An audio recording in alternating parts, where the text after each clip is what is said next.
नमस्कार, मैं Shiv Saini mirror post के यूट्यूब चैनल पर आपका स्वागत है।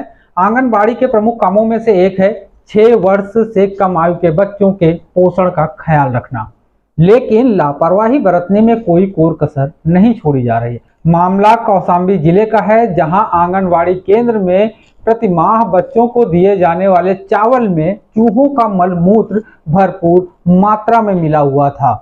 चूहे का मल कैसे मिला इस राशन में, इसकी जानकारी करने पर यह पता चला कि लापरवाही ना तो आंगनबाड़ी केंद्र की है और ना ही कोटेदार की। तो फिर लापरवाही आखिर है किसकी? गांव के कुछ लोगों ने मामले की छानबीन शुरू की तो कोटेदार ने सबके सामने एक एक करके कई बोरियां खोल दी। सब में वही हाल था जो आप स्क्रीन के वीडियो में देख रहे हैं। कोटेदार ने कहा, खाद्य विभाग की पैकेजिंग में ही ऐसा आ रहा है तो फिर हम कर भी क्या सकते हैं। वाकई में कोटेदार कर भी क्या सकता है, क्योंकि नीचे से ऊपर तक तो सब संलिप्त हैं इस भ्रष्टाचार में। आखिर कोटेदार को कोटा छीनने का भी तो डर रहता है। इस लिहाज से शिकायत आखिर करे तो वह किससे करे? पहले सुनिए इसी मामले से जुड़े एक सज्जन से की गई वार्ता को। आपका शुभ नाम क्या है? सतीश कुमार। क्या है मामला और कौन से जिले का मामला है? ये मामला ये है कि जिला कौशाम्बी में आंगनवाड़ी केंद्र की तरफ से बच्चों को जो है सप्लाई किया जा रहा है चावल खाना। ठीक है ना? तो इस 3 किलो प्रति बच्चे चावल मिलते हैं। ठीक है। तो जब ग्राम समाज के लोग गए थे चावल लेने आंगनबाड़ी से, तो उनको जो चावल मिला वो एक्सपायरी डेट का था। उसमें मूस की मतलब लेड़ियां वगैरह थी और बहुत पुराना था, सड़ा तथा काला कलर का है। ठीक है। तो ये मतलब बच्चों के लिए मतलब बहुत ज्यादा खतरनाक है। ठीक है। तो जब इस बारे में वार्ता की गई, ग्रामीणों ने वार्ता किया, ठीक है, कोटेदार जी से। ठीक है, क्योंकि वही बात रहे थे आंगनबाड़ी की तरफ से। तो कोटेदार ने बोला कि इसमें हमारी नहीं है, ये हमें मिला है। अच्छा, तो कोटेदार ने अपनी जिम्मेदारी नहीं समझी क्या? कोटेदार वहाँ से जब राशन उनको मिलता है, ये प्रश्न किया ने क्या अपनी जिम्मेदारी? उन्होंने ग्रामीणों के आश्वासन के लिए बोरिया खोल के दिखाई, 3 बोरिया। ठीक है। और वो बोल रहे थे कि हम बोरियों में तो घुसे नहीं होते हैं, और वो उनकी लॉजिक सही है। जब बोरिया खोल के दिखाई तो तीनों बोरी के अंदर जो है जो सिली होती है उसके अंदर के हालात वही थे। अच्छा, यानी कि जो बोरियां जो सिली गई, सिली बोरियों में वही पोजीशन थी? वही पोजीशन थी। उन्होंने ग्रामीणों के आश्वासन के लिए बोरिया खोल के दिखाई थी। यानी इसलिए कोटेदार की त्रुटि नहीं मानी जाएगी, ये सप्लाई चेन की मानी जाएगी, जहाँ से राशन आता है गोदाम। यानी खाद्य विभाग का जो गोदाम है, तो ये वहीं पे गड़बड़ी हो रही है, यानी वो कुछ भी पैक करके दे रहे हैं? जी, ये खाद्य विभाग की गलती है कि जब विभाग इतना है तो वहाँ पे ऑडिट होती है, वहाँ पे क्वालिटी का चेक होता है, तो वहाँ पे बिना क्वालिटी का चेक हुए कोटेदार के पास क्यों भेज दिया? क्योंकि अगर ये बोले कि भैया ये कोटेदार के पास 1 साल पुराना था, तो ऐसा हो ही नहीं सकता, क्योंकि गिनती आती है। ठीक है, जब भी आती है और वो पूरा बढ़ जाता है, तो उन्होंने गिनती की बोरियां देते हैं। ठीक है। तो ये जाहिर सी बात है, ठीक है, कि ग्रामीण भी स्पष्ट हुए कि भाई इनकी गलती नहीं है, ये वहां से आया है गोदाम से। अब गोदाम में प्रशासन है, ऑडिट की टीम है, उनको चेक करना चाहिए समय समय पे। तो ये हम समझते हैं कि ये आपकी लापरवाही है पूरी तरह से। अगर ये ऊपर से जांच होगी तो इसको पता चल जाएगा कि कहाँ से ये जो है ये दिक्कतें हो रही है। सरकार को इसके संज्ञान लेना चाहिए। नहीं, तो इसमें आप लोगों ने क्या कहीं कोई शिकायत की ऑनलाइन पोर्टल पे, मुख्यमंत्री पोर्टल पे, या कहीं अन्य किसी जगह पे शिकायत डीएम वगैरह के पास? नहीं, कहीं से शिकायत नहीं किया, लेकिन व्हाट्सएप के माध्यम से डीएम महोदय का जो है वीडियो बना के भेज दी गई है, बता भी दिया गया है। और डीएसओ जो कि जिला कोर्ट के अधिकारी हैं, उनसे वार्ता भी की थी। तो क्या कहा उन्होंने? क्या कहा उन्होंने? क्या रिस्पॉन्स दिया उन्होंने बहुत अच्छे से बात किया था, संज्ञान को सुना था, बोला था वीडियो हमारे व्हाट्सएप पे भेज दीजिए, हम इसको देखते हैं। ठीक है। अब कल उन्होंने वीडियो मंगवा लिए, देखा है कि नहीं देखा है, अब उस बारे में उन्होंने आगे कुछ नहीं बताया है।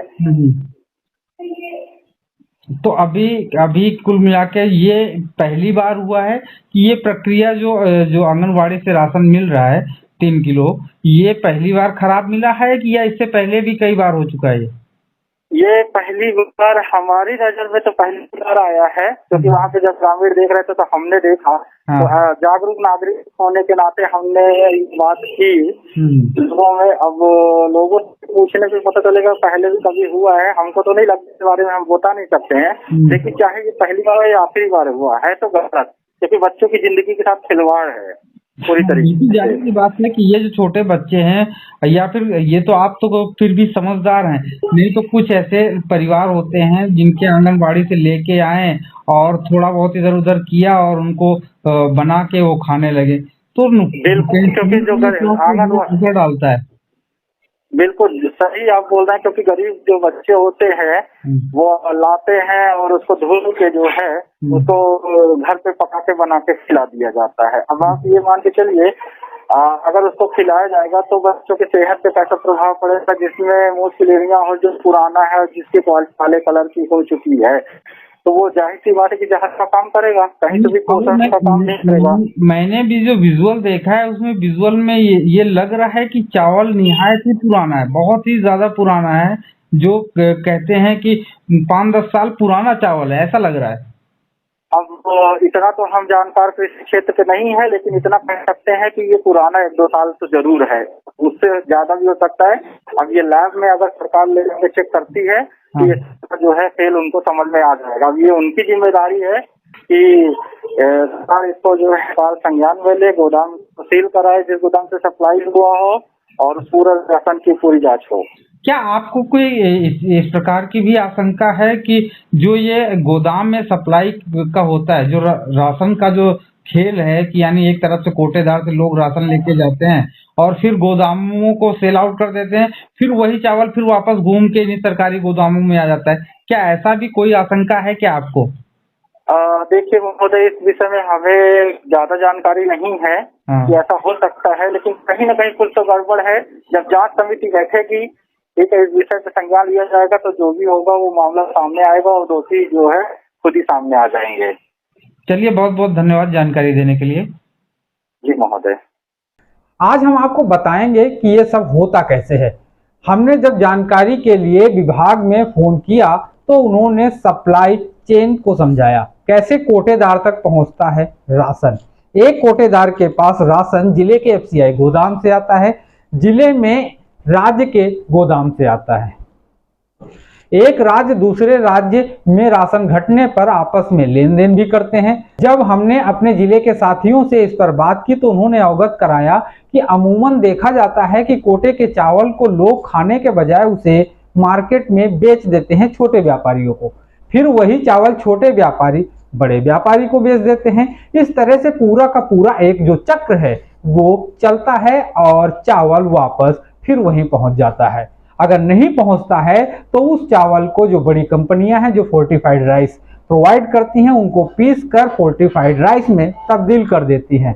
और इसी सारे चक्र के खेल में मिलावट का खेल राज्य स्तर पर होता रहता है और यह खेल राज्य स्तर से शुरू होता है और जिले तक जारी रहता है। अब आते हैं दूसरे और अहम सवाल पर, वह है प्रशासन से डरने का। अगर इन सब मामलों में हम आम लोगों से बात करने की कोशिश करते हैं तो उनका एक जवाब पूरी तरह से साफ होता है कि भैया हमसे क्या लेना देना, अभी अधिकारी हमें ही उल्टा फंसा देंगे। यह सवाल अपने आप में इतना बड़ा है लेकिन सरकार का ध्यान इस पर पूरी तरह से है ही नहीं, सिवाय इस बात के कि कम से कम शिकायतों वाला डेटा कैसे तैयार किया जाए और सरकार की छवि नंबर 1 की बनी रहे। यही खेल पूरे भारत के सभी राज्यों में चल रहा है, पूरा का पूरा तंत्र इसी में लगा है, चाहे वह फिर किसी भी राज्य का हो। इसी तरह सिर्फ विज्ञापनों में चमकती रहती हैं सरकारें सभी राज्यों की। आज के लिए सिर्फ इतना ही, मिलेंगे नेक्स्ट वीडियो में किसी और मुद्दे और विश्लेषण के साथ। तब तक के लिए राम राम, दुआ सलाम।